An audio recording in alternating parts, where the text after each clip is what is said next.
baru dapat idenya bahwa di Indonesia aja adalah menarget 700 triliun yang biasa di-spending ke luar negeri untuk stop ke luar negeri, spend Indonesia untuk bangun Indonesia, iya kan? Dan di Indonesia aja adalah movement, benar nggak? Ini adalah pergerakan untuk menyadarkan. Ini termasuk haji umroh tapi kan? Iya. Ya kan termasuk, dari angka 700 triliun kan termasuk haji umroh. Iya, kalau misalnya tahun ini Kan nggak kita nggak berhaji bisa dan haji, umroh. ini kenapa nggak ke Serambi Mekah? Nah atau itu ke maksudnya Serambi gitu. Madinah? Iya itu maksudnya. Ini belum medical tourism, Ya itu makanya. health tourism. Yang Belum. mereka keluar gara-gara Iya, itu. yang mereka keluar Ke karena Penang, mereka ke Penang, ke Singapura, ke Hong Kong, ke Iya. Bangkok, maupun ke tempat-tempat lain. Jadi kayak awur kan ya. tolong disampaikan ke grup Bosman Sontolo ya, bahwa ini di Indonesia aja ini bukan hanya satu campaign yang mengajak berwisata di Indonesia, bukan. Ini esensi dari nasionalisme kita. Bangga buatan Indonesia, iya. Pakai pakaian adat, iya. Tapi kalau kita lihat kan di bulan Pancasila ini, ini kan kita harus gaungkan bagaimana anak-anak muda kita untuk memanfaatkan potensi yang kita miliki secara totalitas gitu. Ini surprise. Gue surprise sama numbersnya. Numbersnya gede, 700 triliun, big number. Jadi UMKM ini yang kita perjuangkan sama-sama, ini netesnya 700 triliun ini. Itu makanya itu setengah APBN. Kalau itu dibalikkan ke Indonesia, belum Pak. Oke, jadi Oke, poin. mudah-mudahan kita bisa collab di Jogja ini tanggal 4 Juni, pas banget nih. Kita declare, kita canangkan, dan kita punya pasukan banyak karena kita punya Bosman Group, ada berjuta-juta. Nanti teman-teman dari generasi pesona Indonesia kita ajak gabung, kita all out, Dan consider that. Iya, 700 triliun. top banget.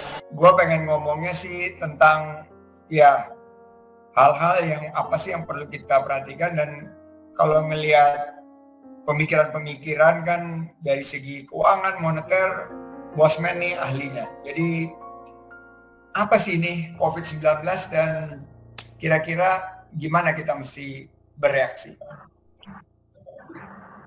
Thank you, Chief. Yang jelas kita sudah berapa hari di rumah ini? Udah hampir 3 minggu kalau saya, nggak tahu kalau Chief SU udah berapa lama nih. Yang jelas. Ini hari ke-31. Iya, I agree. Jadi gini, yang jelas kita ini makhluk sosial. Allah itu menciptakan manusia sebagai makhluk sosial. Terus berada di dalam sebuah ruangan ya. Mungkin separuh manusia yang introvert seperti saya mungkin bisa bertahan tapi yang ekstrovert di mana energi dia didapat dari orang lain, dia harus touch orang lain, dia harus sapa orang lain lebih. Ini pada stres semua. Yang jadi lebih bukan kantong aja yang stres sekarang, tapi psikis juga udah mulai tipis nih gitu ya. Terus tidak semua rumah itu bisa work from home karena gini, rumah didesain untuk istirahat. Bahkan sedikit sekali rumah di Indonesia yang punya ruang kerja untuk penghuninya. Jadi begitu work from home itu malah nggak comfort, kreativitas nggak dapet gitu ya. Ini yang terjadi di keluhan teman-teman karena kita hampir setiap hari ada Zoom sama ini, Zoom sama unit usaha ini gitu ya. Kita bedah satu-satu, setiap hari ada 5 Zoom, 3 untuk kantor, 2 untuk sosial gitu. Ada masalah seperti itu. Nah saya pikir berapa lama nih kita lockdown diri kita sendiri gitu ya. Terus tidak semua bisnis juga cocok untuk bekerja dari rumah, benar nggak? Karena beberapa bisnis mungkin majority bisnis harus fisikal, seperti ngedrop barang, seperti mechanical, seperti manufaktur dan lain sebagainya. Ini saya pikir perlu disikapi. Jadi sewaktu kita ketemu di udara, saya ketemu sama Chief SU, saya ketemu sahabat-sahabat semua yang ada di Facebook, di sosial media. Bagi saya ini hanya membuat kita jadi lebih waras aja gitu ya. Kalau kita kalau kita nggak ketemu hanya WA aja kita jadi kayak robot gitu. Saya nih generasi kolonial gitu ya, benar-benar sama gadget itu saya harus minta generasi Z gitu ya menolong saya. Jadi itu efek dari corona yang menurut saya saat ini, pendapat saya pribadi ya, saya nggak mengajak teman-teman juga sependapat dengan saya, tapi pendapat saya pribadi, pemerintah saat ini masih kayak caca gitu ya, maju mundur. Saya bilang, lo jogging atau lo gitu ya? Tapi oke, itu Nah, sekarang kita mau melihat terlepas dari apapun, COVID-19 ini sudah terjadi, gitu ya.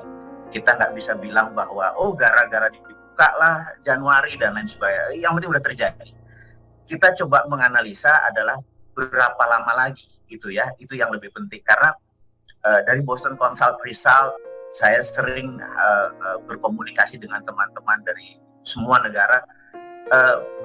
Cara kerjanya pandemik adalah peak, kemudian landai, kemudian slow down, kemudian sampailah cross perbatasan antara yang sembuh sama yang terpapar, cross gitu ya.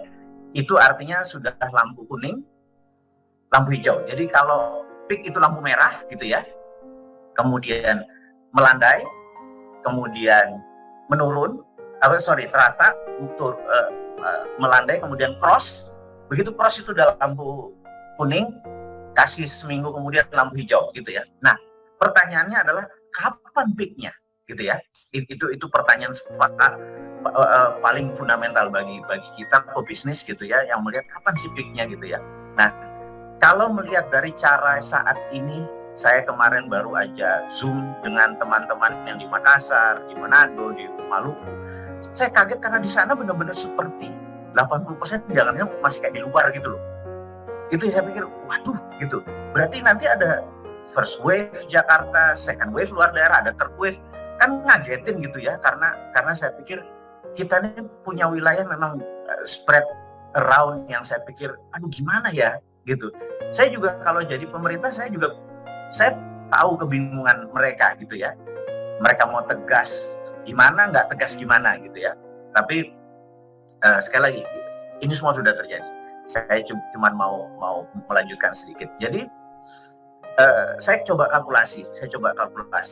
Kalau Jakarta sudah mulai PSBB seperti hari ini tambah 2 minggu, harusnya menurut saya akhir April sudah bisa selesai, sehingga Mei sudah mulai cross gitu ya. Saya harap Juni sudah bisa kuning setidak-tidaknya atau hijau lah saya harapkan. Kira-kira sebagai pengusaha ini fokusnya mesti di mana sekarang kita?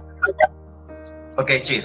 Jadi gini, tadi tuh paparan benar-benar enlightening bagi saya, adalah pencerahan sudut pandang yang gamblang dan simple sekali gitu ya. Nah, sebagai seseorang yang dididik dengan cara yang mungkin sedikit berbeda, saya ini dididiknya adalah trade analysis gitu ya. Jadi kalau di dunia lain Anda harus berpikiran positif, di dunia yang saya anut, saya boleh gitu istilahnya berpikiran negatif.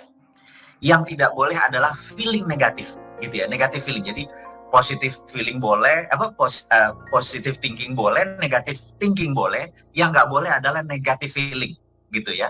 Jadi walaupun dalam kondisi negative thinking, feelingnya harus positif, harus happy, harus light, Tuhan baik, semua benar gitu ya.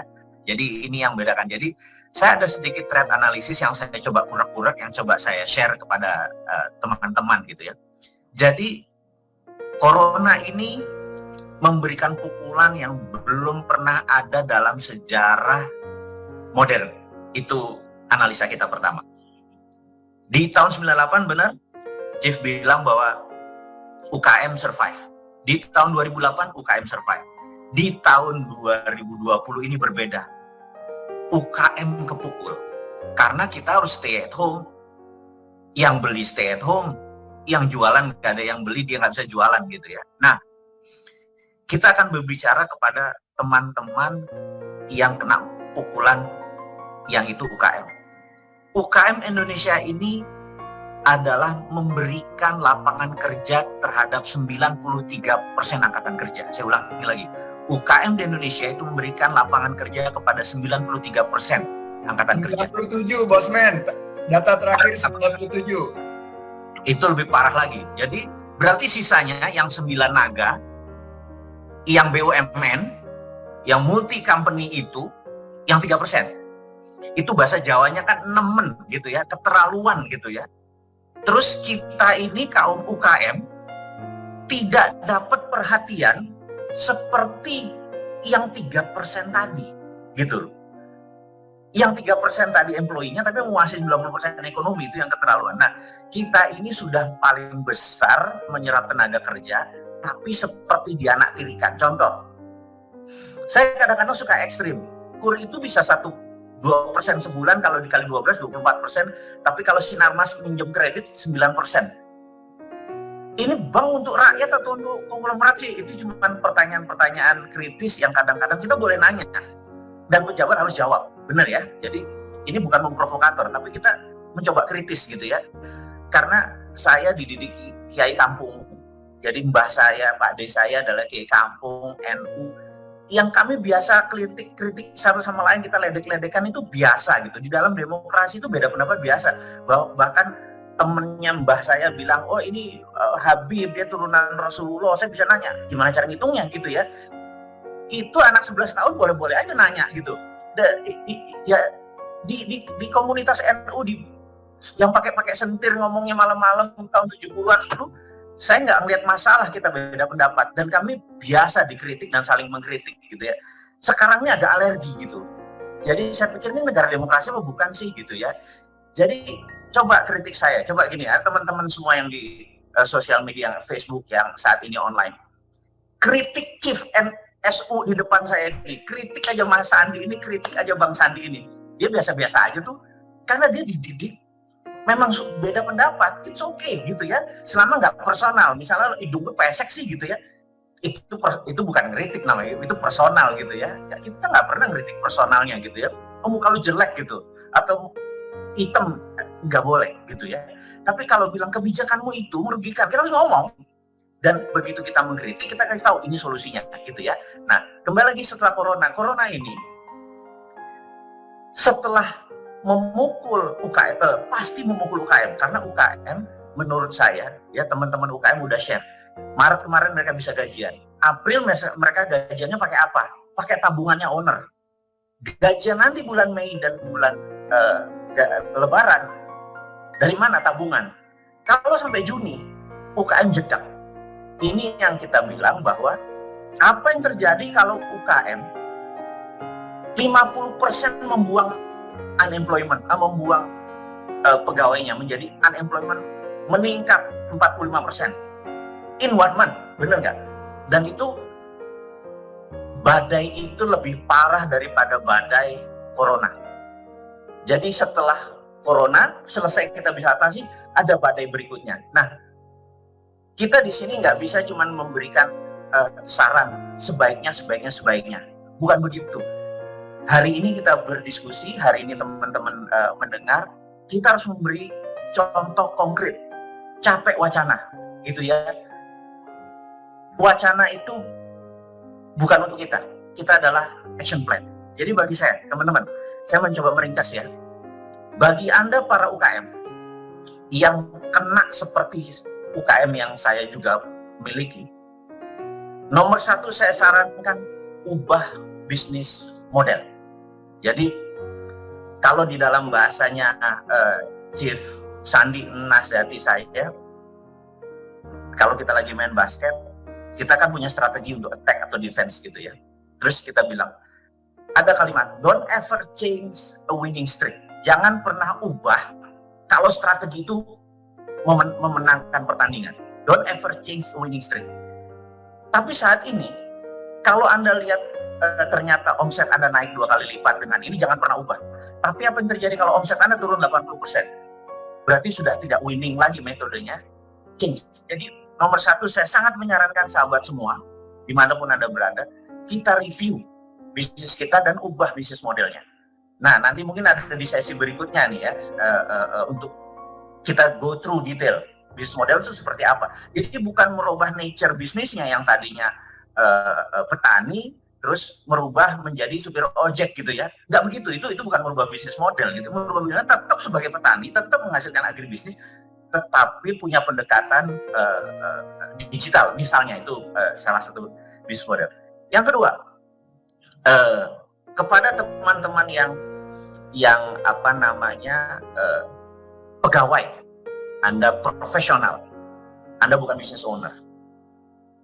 Selama work from home, saya memohon, saya mungkin bisa memberikan advice, Anda atau saya wajib punya ilmu baru.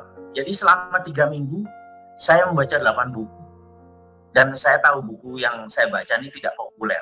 Karena buku yang saya baca adalah geopolitik, geostrategi, saya baca Asian Waters, saya baca China Private Army, yang kalau saya ngomong kesannya saya anti Cina gitu ya. Kemudian saya baca buku Fires-nya Trump supaya saya ngerti, oh dia tuh narsism gitu ya. Dulu zamannya Obama pemerintahnya begini, kemudian zaman Trump pemerintahnya begini. Dulu zamannya Obama sama Cina baik, kemudian zaman Trump ditebas dan lain sebagainya. Itu buku-buku yang saya selesaikan selama 3 minggu saya lockdown. Jadi saya berusaha mempunyai ilmu baru. Kedua adalah saya berusaha punya skill baru gitu ya. Skill baru. Ini menarik, maksud saya gini. Saya tuh pengen bisa shuffle dance gitu ya. Joget kaki sih sebenarnya shuffle dance gitu ya. Jadi saya tiap pagi 30 menit ada instruction bagaimana shuffle dance, kaki saya sih ngilu-ngilu juga gitu ya. Tapi ya udah 1 minggu saya coba sisi lain. Jadi saya merasa kalau saya tidak punya skill baru gitu ya, ini saya salah memanfaatkan waktu gitu ya. Jadi pertama, jadi saya teman-teman yang profesional, saya tahu Anda adalah pengejar prestasi, tapi usahakan sempatkan punya ilmu baru. Yang kedua adalah punya skill baru gitu ya. Nah, mungkin gambaran kira-kira begitu, Chief